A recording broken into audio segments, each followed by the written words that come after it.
Audio Jungle.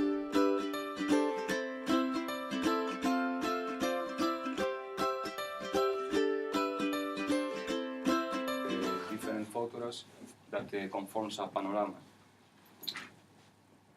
And this tradition of the panorama has been going on always. And also, well, it's interesting how when the people couldn't see the city from a panorama, they chose to point the camera towards the sky, or from the high buildings that were built on the cities towards the ground. So, sorry, Daniel, you're Yes. talking about the city as How the the city? buildings. Yes, sure. Uh-huh. Geography. Yes, how the cities were Not represented, no? And well, for example, this is not interesting really. This is like a kind of fetishist way of appropriating the city, yeah, and it's very deshumanized. This is a photograph of Talbot. Why? Sorry, why you said that is deshumanizing? Well, because Are it's these the docks of Paris? No. no, this is in London. I think it's Nelson's column. Okay, sorry.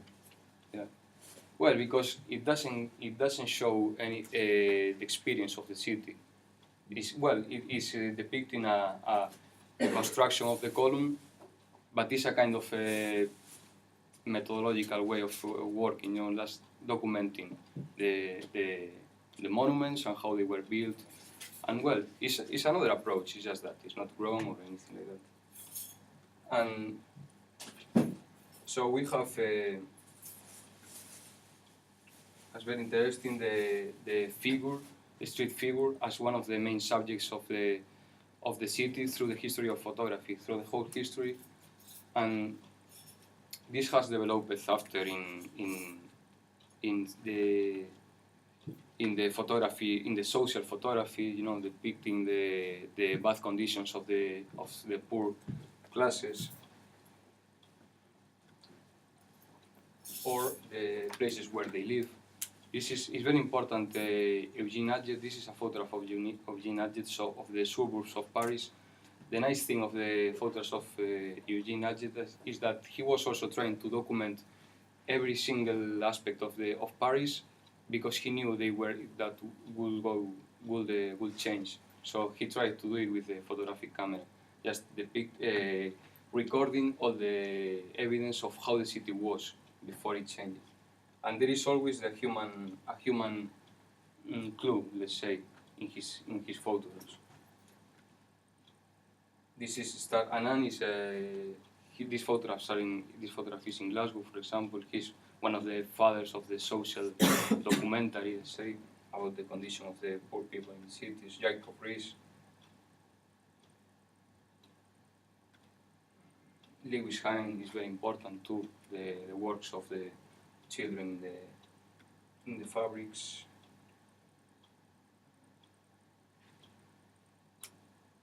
And well, step by step, there is also another branch in the history of photography, that is the depiction of the city just as a aesthetic experience, like Alfred Stieglitz's way of depicting New York.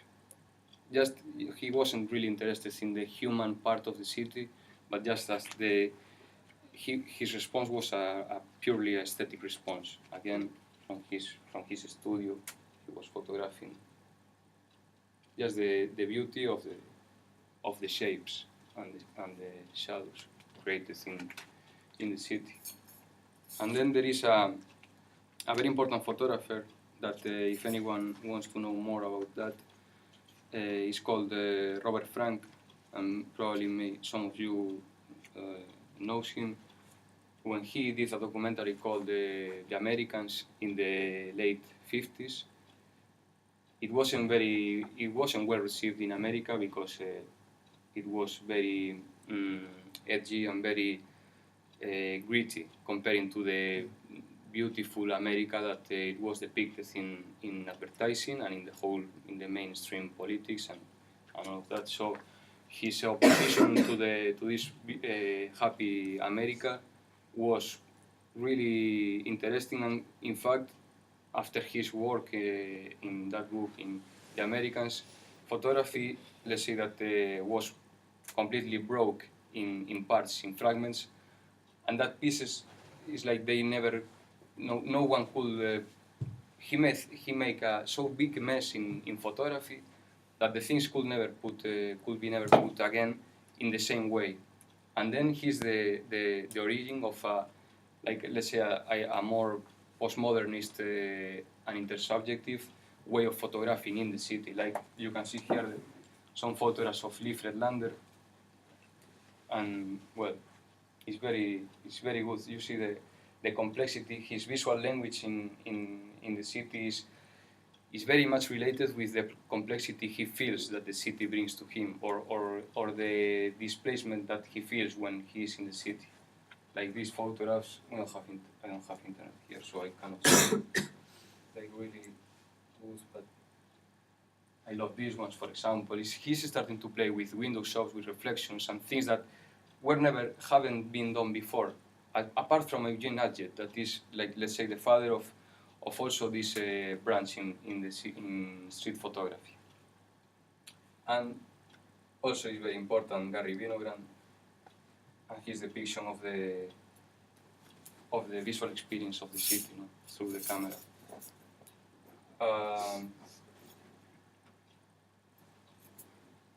I would recommend to the ones that are interested. Also, well, there is some other attempts in the 33 by Berenice Abbott, which is a similar. She uses a very similar complex way of depicting the city, like this in this photograph.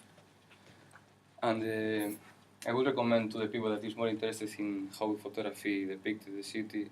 I would recommend this reading. It's just 6 pages. I can scan it at home and just put on Facebook or whatever.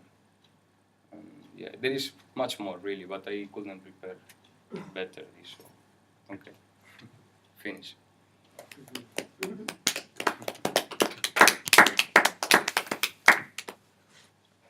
I think we should open now a round of questions.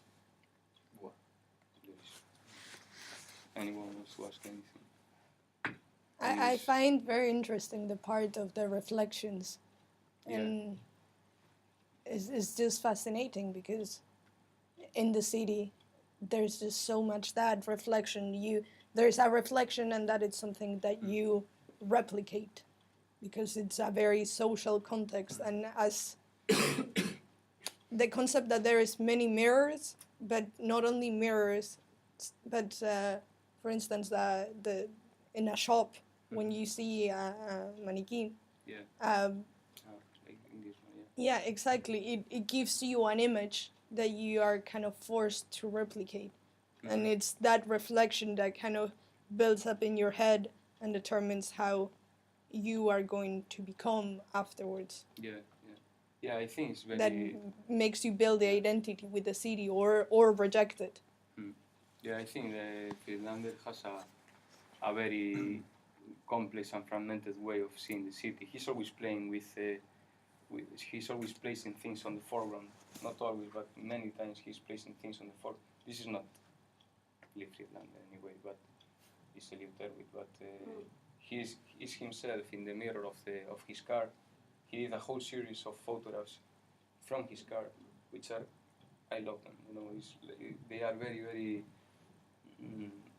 very complex, and they don't try to say anything. In fact, he says that he photographs, and Gary Winogrand, they photograph to see how things look like in 2 dimensions. This is the reason they use photography, because they feel the city has so much possibilities that they only want to see how these things come in front of them through the lens and are represented in 2D. And this is very interesting, how he did a whole series of TVs. He's very interested in how in this how we represent things out of context, or how we see things out of context. And this is modernity, you know. They were from a very postmodernist point of view, from the years they were shooting photographs. It was very, very very complex. They were like years ahead of many other mainstream photography, of course, and some others. Like that. Yeah, more about this, you know, the inconnections that you find in America. Well, they represented America in their photos. They photographed in America. That one is amazing. Which? It's This. no, This. that one. Yeah. And We are talking about urban photograph just because we have to talk about urban, blah, blah, blah, or you are interested?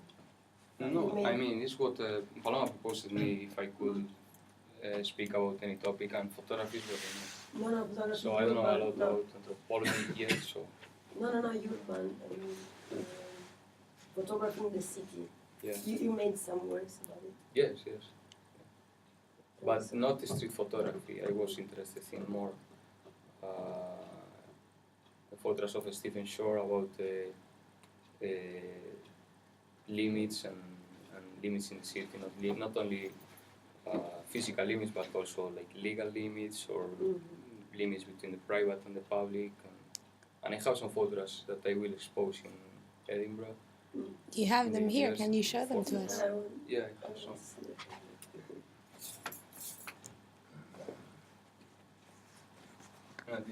This photograph was very nice when I found that in my city in Vigo, in the ground. It's a very close-up, it's like almost a macro photo. And it was, when I saw it, it remembered me to London or to Manchester, you know, the bells around the city and all of that. And it was the time when I was coming to Manchester. Just before coming to Manchester, I was looking for a place to stay. But it looks like even, you know, the ground where it's very dry. Yeah, without water. Yeah. What I related that to the yeah. because coming to Google Maps through Google Maps to Manchester, I was always looking this belt, and I was like, that's the best.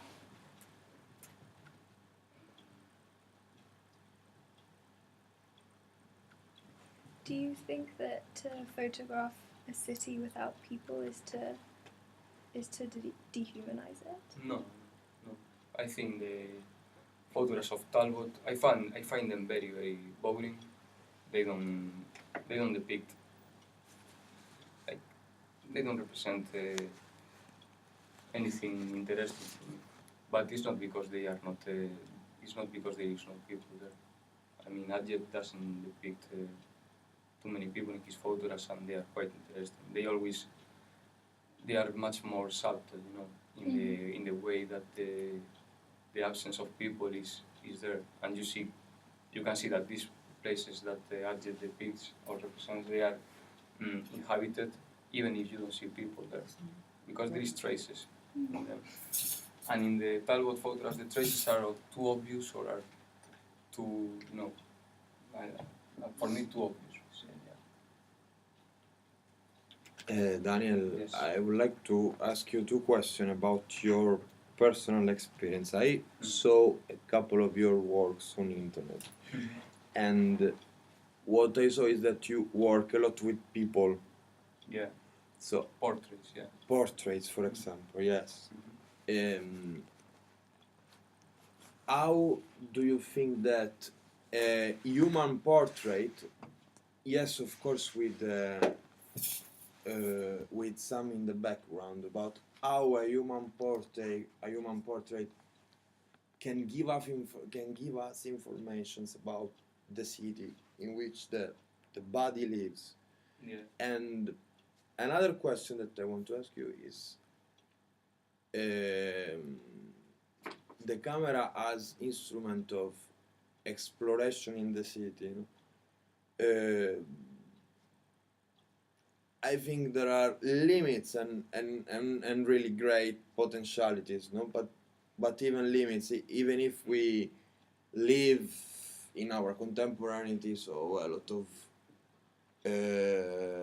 images, but many times these images are not directly related with a man. So you can spend 12 hours a day in front of a TV screen, but if somebody asks to you to stay in a photo, you can feel strange. No, you can feel uncomfortable with this element. No, with a The direct relation with With the presence image. of the camera, you mean? Yes. Yeah. From the present and even from the image managing, from the image producing, for the thing that somebody has your image and something like this, no? A part of the TV screen and the cinema that everyone wants to be in the. I would like to. I don't know if I had been clear, but I would No, like. I mean, are you asking me about my experience photographing people? Mm-hmm. No? Or approach? I used to. I was. I feel much more comfortable, for example, with an analogic camera than with a digital camera, and I think it's because my my my way of approaching the people, being aware that I can have only a few opportunities to get the right photograph, and the sense that the other person, the subject, can have about this point too, it makes things a bit more special. I think the people feels a bit more special when they know that they can only be photographed by one. And I'm used to say that. I am asking when I photograph with analog cameras that I am only taking one photograph. So somehow they are aware of that. I mean, they are aware of the speciality of the moment that is going to be depicted, and this helps me a lot to make something arise. Sometimes magic doesn't come, and sometimes I see something there, but it's always afterwards. I mean, I never know if I got something or not. And now with the digital camera, I try to limit myself in the number of photographs taken. And after training a lot with the analog camera, I find it still very difficult to approach the people. Why? Because even if I want to let's say impose a limit to myself, like saying, yeah, just only one to this person, the people knows that this is a digital camera. So they realize it, so they take a different position in front of the camera.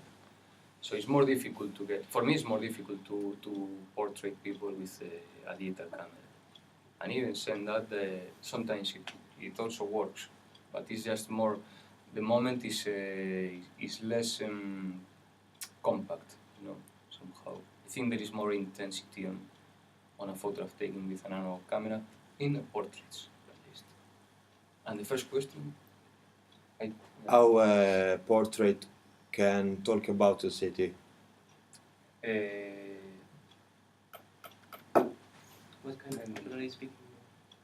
Sorry? What kind of photo do you mean? Like when there's no context of the city, or you mean that you can No, see? even even in context, but Okay. but I mean reflecting about a subject, Yeah. not a cityscape.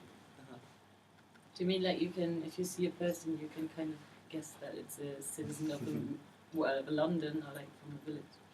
So I Yes, find that interesting maybe that not not, like, not as quids. sometimes- I mean, Yeah, but but it's interesting because sometimes you see the way people look, you can see if they're from the city or from the village, like just from their visual appearance, whether fashion, anything, the way they, I think. We are a bit squeezed the photos, but this is the photographs I did in the fish market of Edinburgh the first year that I was studying. And they are done with a Hasselblad, with an analog camera. And after I was 4 months photographing there, and I think after 4 months trying to get portraits with the digital camera, I got like almost nothing, nothing really interesting because what I was explaining before. And with the Hasselblad camera, I think the people got another reaction, and it can be depicted there. I mean, it can be seen there. I only took one photograph of each of them, and they are like that. And also there is nothing that you can do. So This is also interesting, how you approach in the editing process your material, the material taken. If you have, let's say that if I had like 10 of this person in the editing suite, there is no special moment because there is 10, or maybe there is 2, or the 10 are special moments. You don't know which one to pick. If you only have that, that's what you got. And many times there is something there that really engages you. So well, and then about how the portrait can depict the city, I think that my approach was the social approach, let's say, at least in this case, in the fish market. And it can say things about them, but I also find very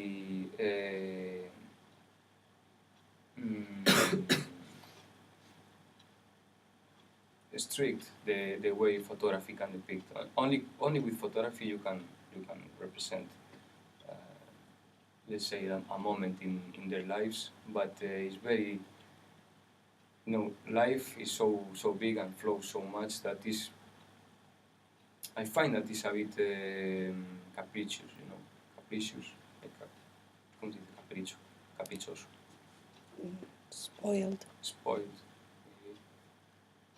It's a difficult relation. I mean, you need to eat some things that maybe you don't like, but this is the way you work. I mean, this is my honest style. I mean, sometimes I think that I don't think it concerns so much ethics maybe, but maybe your personal feeling. I mean, sometimes you don't get something. For example, let's say that Kevin is a sculptor that I was photographing once, and I think that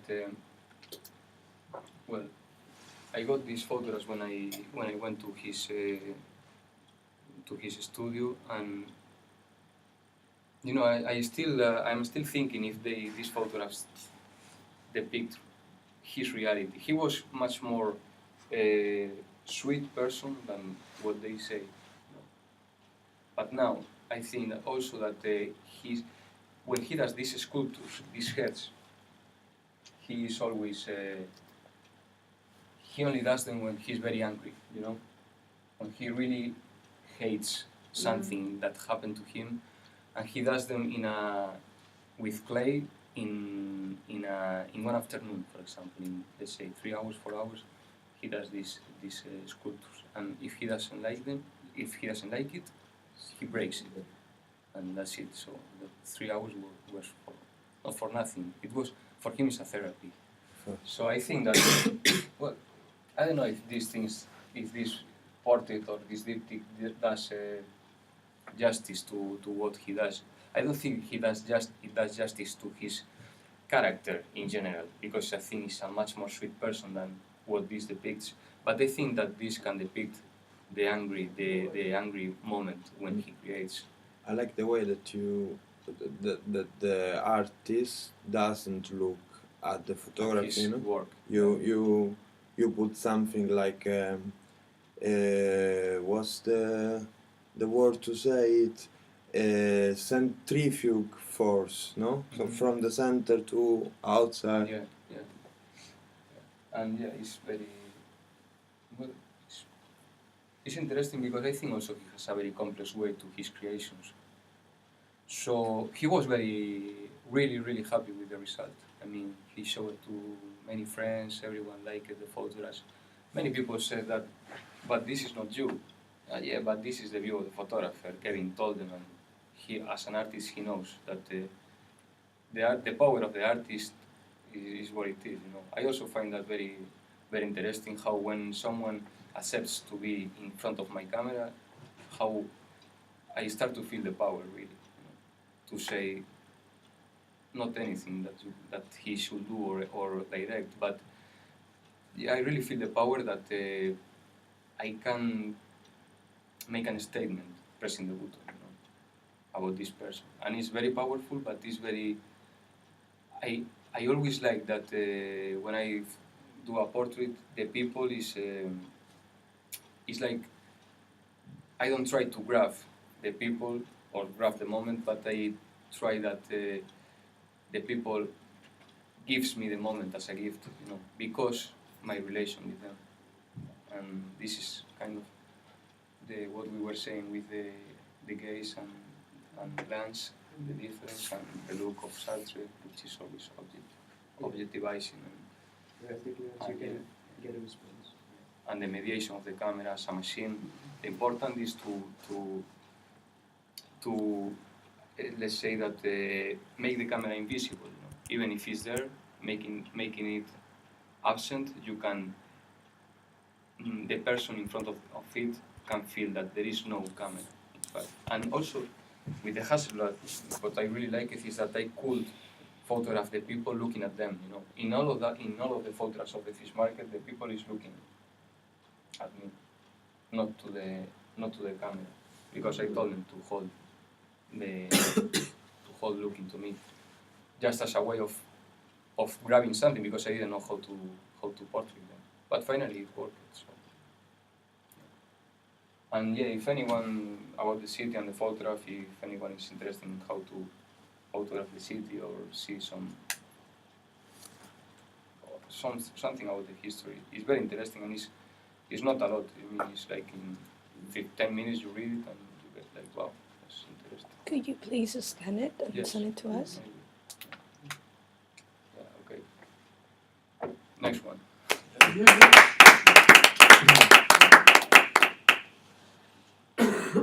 Can I, if to talk